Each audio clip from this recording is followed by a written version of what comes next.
Did you know na pwede kayong mag-jog sa Ayala Avenue every Sunday?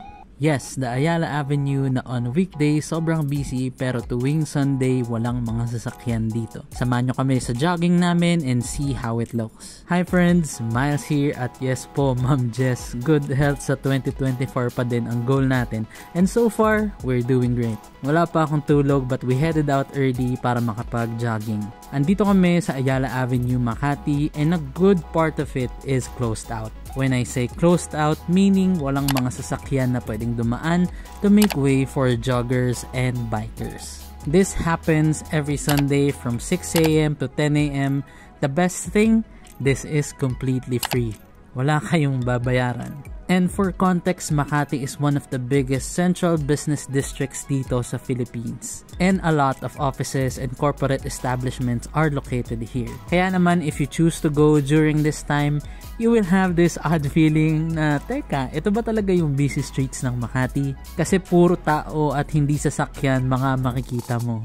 It really felt post-apocalyptic, if you know what I mean. I just have to say, sobrang ganda ng Ayala. There's this beauty to it na di ko ma-explain. I mean, just look at it. Nagkataon din na merong event yung Ayala Corporation which is also a fun run but still open pa rin naman siya sa public. At since investor naman ako ng Ayala Land, naka-join na rin ako at nagpa-picture. Madami na yung tao early in the morning and sobrang nakaka-motivate mag-exercise pag yung mga nakita mo is ganado din. Kaya naman let's put our earbuds on at mag-play ng hype music para 200% yung energy. One mistake that we did is hindi kami nag-packlight. Meron kaming dalang tubig, damit, bimpo, which is logically dapat dalhin mo, diba? Pero mahihirapan kayo tumakbo kasi wala kayong pag-iiwanan ng gamit. Kaya ang naging strategy namin is habang tumatakbo yung isa, the other is magdadala ng gamit, tapos palitan na lang.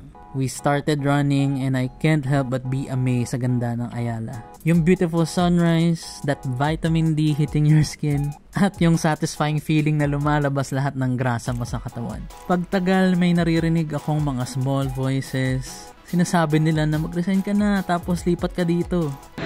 Pagod. I stopped for a bit kasi nakita ko na may area na madaming tao para silang may inaabangan at nakita ko na meron palang pet run. Look at these doggos go. We decided na maghanap ng pwedeng kainan ng breakfast just to gain some energy back. But before we left, last glimpse muna uli sa Carles Ayala. So beautiful. This is highly recommended, especially sa mga gusto mag-jog and looking for new sights to see. I'm not really sure if this extends until the end of the year kasi supposedly last year tapos na to. But yeah, just search for updates kung open sila or hindi. Naglakad na kami pa Salcedo and we chose to eat in Bon Bakery. 8 a.m. yung bukas nila but we arrived minutes early. Sabi namin babalik na lang kami pero pinagbuksan na kami. Sobrang bait nung guard and staff nila. They have a lot of pastries and great selection of drinks. Yung in-order ko is yung sausage. Si wife naman ay umorder ng banana maple scones. Very quick review. Nothing really special sa sausage. Kung nakatikim na kayo nung stuffed crust sausage ng Pizza Hut, ganun yung lasa niya. It's decent pero yung price siguro doon lang ako na off kasi medyo mahal. It's 145 pesos. Yung scones naman is okay lang din. Nothing really special.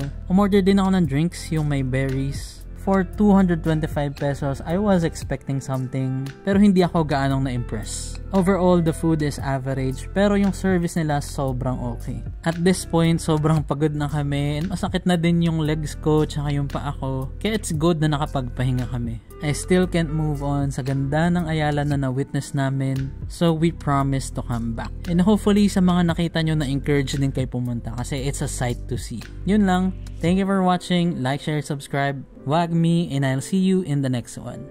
Bye!